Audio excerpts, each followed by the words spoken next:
আমার বন্ধুরা, আজকে তোমাদেরকে শোনাবো নওগাঁ শহরে একটি রাস্তায় ঘটে যাওয়া দুর্ঘটনা।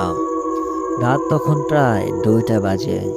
এই ঘটনাটির শিকার একজন সিএনজি চালক। তার নাম হাবিব। হাবিব তখন তার সিএনজি নিয়ে বাসায় ফিরছিল।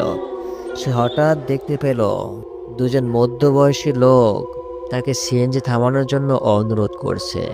তা দেখে সে থামলো এবং একজন লোক তার সাথে কথা বলল। ভাই, আমরা খুব বিপদে পড়েছি। সিএনজি চালক বলল, আপনাদের কি হয়েছে জানতে পারি? একজন ব্যক্তি বলল, সামনে আমাদের এক বন্ধু একটি লাশ নিয়ে দাঁড়িয়ে আছে।